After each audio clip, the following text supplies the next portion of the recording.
The Tin Owl gave a hoot of delight when he saw the red wagon draw up before Ginger's house, and the Brown Bear grunted and growled with glee and trotted towards Ozma as fast as he could wobble.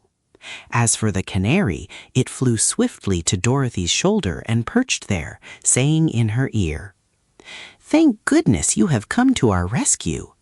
"But who are you?" asked Dorothy. "Don't you know?" returned the canary. "No, for the first time we noticed you in the magic picture, you were just a bird, as you are now. But we've guessed that the giant woman had transformed you, as she did the others." "Yes, I'm Polychrome, the rainbow's daughter," announced the canary. "Goodness me," cried Dorothy, "how dreadful!" "Well, I make a rather pretty bird, I think," returned Polychrome, "but of course I'm anxious to resume my own shape and get back upon my rainbow." "Ozma will help you, I'm sure," said Dorothy.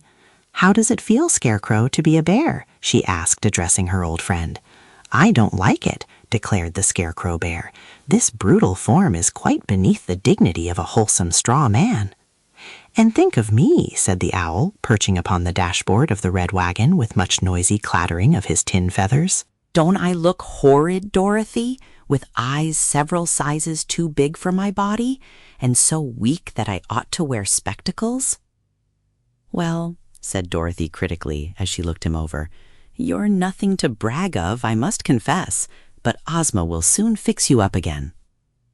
The green monkey had hung back, bashful at meeting two lovely girls while in the form of a beast, but Ginger now took his hand and led him forward while she introduced him to Ozma, and Woot managed to make a low bow, not really ungraceful, before her girlish majesty, the ruler of Oz. "You have all been forced to endure a sad experience," said Ozma, "and so I am anxious to do all in my power to break Mrs. Yoop's enchantments. But first tell me how you happened to stray into that lonely valley where Yoop Castle stands." Between them they related the object of their journey, the Scarecrow Bear telling of the Tin Woodman's resolve to find Nimmy-Amy and marry her as a just reward for her loyalty to him.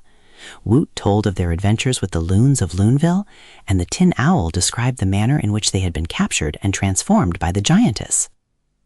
Then Polychrome related her story, and when all had been told, and Dorothy had several times reproved Toto for growling at the Tin Owl, Ozma remained thoughtful for a while, pondering upon what she had heard. Finally she looked up, and with one of her delightful smiles, said to the anxious group, "I am not sure my magic will be able to restore every one of you, because your transformations are of such a strange and unusual character. Indeed, Mrs. Yoop was quite justified in believing no power could alter her enchantments. However, I am sure I can restore the Scarecrow to his original shape. He was stuffed with straw from the beginning, and even the Yukuhu magic could not alter that. The giantess was merely able to make a bear's shape of a man's shape, but the bear is stuffed with straw, just as the man was. So I feel confident I can make a man of the bear again." "Hurrah!" cried the Brown Bear, and tried clumsily to dance a jig of delight. "As for the Tin Woodman, his case is much the same," resumed Ozma, still smiling. "The power of the giantess could not make him anything but a tin creature, whatever shape she transformed him into, so it will not be impossible to restore him to his manly form. Anyhow, I shall test my magic at once, and see if it will do what I have promised." She drew from her bosom a small silver wand, and making passes with the wand over the head of the bear, she succeeded in the brief space of a moment in breaking his enchantment. The original Scarecrow of Oz again stood before them, well stuffed with straw, and with his features nicely painted upon the bag which formed his head. The Scarecrow was greatly delighted, as you may suppose, and he strutted proudly around while the powerful fairy, Ozma of Oz, broke the enchantment that had transformed the Tin Woodman and made a tin owl into a tin man again. "Now then," chirped the canary eagerly, "I'm next, Ozma." "But your case is different," replied Ozma, no longer smiling but wearing a grave expression on her sweet face. "I shall have to experiment on you, Polychrome, and I may fail in all my attempts." She then tried 2 or 3 different methods of magic, hoping one of them would succeed in breaking Polychrome's enchantment, but still the Rainbow's daughter remained a canary bird. Finally, however, she experimented in another way. She transformed the canary into a dove, and then transformed the dove into a speckled hen, and then changed the speckled hen into a rabbit, and then the rabbit into a fawn. And at the last, after mixing several powders and sprinkling them upon the fawn, the Yukaku enchantment was suddenly broken, and before them stood one of the daintiest and loveliest creatures in any fairyland in the world. Polychrome was as sweet and merry in disposition as she was beautiful, and when she danced and capered around in delight, her beautiful hair floated around her like a golden mist, and her many-hued raiment, as soft as cobwebs, reminded one of drifting clouds in a summer sky.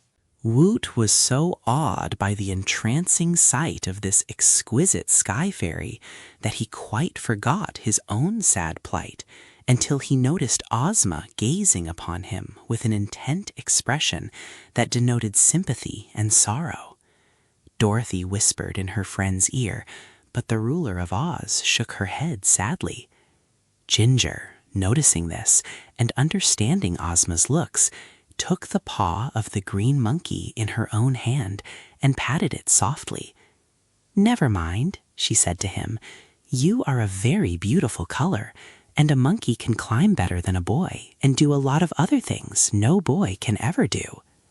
"What's the matter?" asked Woot, a sinking feeling at his heart. "Is Ozma's magic all used up?" Ozma herself answered him. "Your form of enchantment, my poor boy," she said pityingly, "is different from that of the others. Indeed, it is a form that is impossible to alter by any magic known to fairies or yukuhus. The wicked giantess was well aware, when she gave you the form of a green monkey, that the green monkey must exist in the land of Oz for all future time." Woot drew a long sigh. "Well, that's pretty hard luck," he said bravely.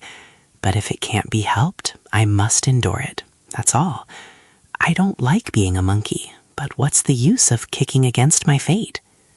They were all very sorry for him, and Dorothy anxiously asked Ozma, "Couldn't Glinda save him?"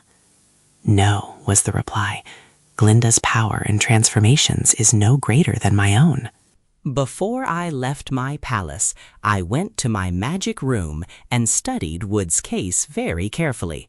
I found that no power can do away with the green monkey. He might transfer or exchange his form with some other person, it is true, but the green monkey we cannot get rid of by any magic arts known to science." "But see here," said the Scarecrow, who had listened intently to this explanation, "why not put the monkey's form on someone else?" "Who would agree to make the change?" asked Ozma. "If by force we caused anyone else to become a green monkey, we would be as cruel and wicked as Mrs. Yoop. And what good would an exchange do?" she continued. "Suppose, for instance, we worked the enchantment and made Toto into a green monkey. At the same moment, Woot would become a little dog." "Leave me out of your magic, please," said Toto with a reproachful growl. "I wouldn't become a green monkey for anything." "And I wouldn't become a dog," said Woot. "A green monkey is much better than a dog, it seems to me." "That is only a matter of opinion," answered Toto. "Now, here's another idea," said the Scarecrow. "My brains are working finely today, you must admit. Why not transform Toto into Woot the Wanderer, and then have them exchange forms? The dog would become a green monkey, and the monkey would have his own natural shape again." "To be sure," cried Ginger. "That's a fine idea." "Leave me out of it," said Toto. "I won't do it." "Wouldn't you be willing to become a green monkey? See what a pretty color it is, so that this poor boy could be restored to his own shape?" asked Ginger pleadingly. "No," said Toto. "I don't like that plan the least bit," declared Dorothy, "for then I wouldn't have any little dog."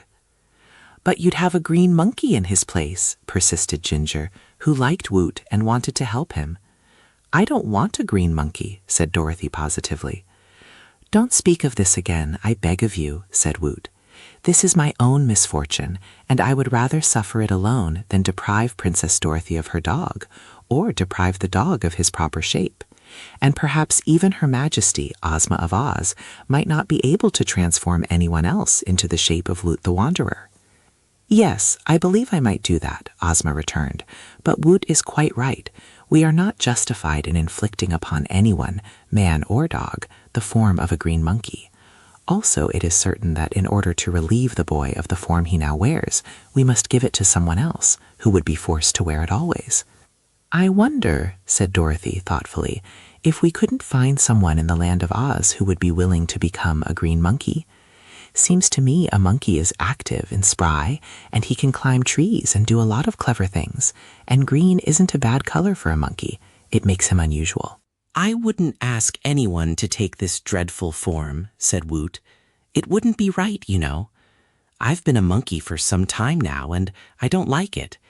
It makes me ashamed to be a beast of this sort when by right of birth I'm a boy, so I'm sure it would be wicked to ask anyone else to take my place. They were all silent, for they knew he spoke the truth. Dorothy was almost ready to cry with pity, and Ozma's sweet face was sad and disturbed. The Scarecrow rubbed and patted his stuffed head to try to make it think better, while the Tin Woodman went into the house and began to oil his tin joints, so that the sorrow of his friends might not cause him to weep. Weeping is liable to rust tin, and the Emperor prided himself upon his highly polished body, now doubly dear to him because for a time he had been deprived of it. Polychrome had danced down the garden paths and back again a dozen times, for she was seldom still a moment, yet she had heard Ozma's speech and understood very well Woot's unfortunate position.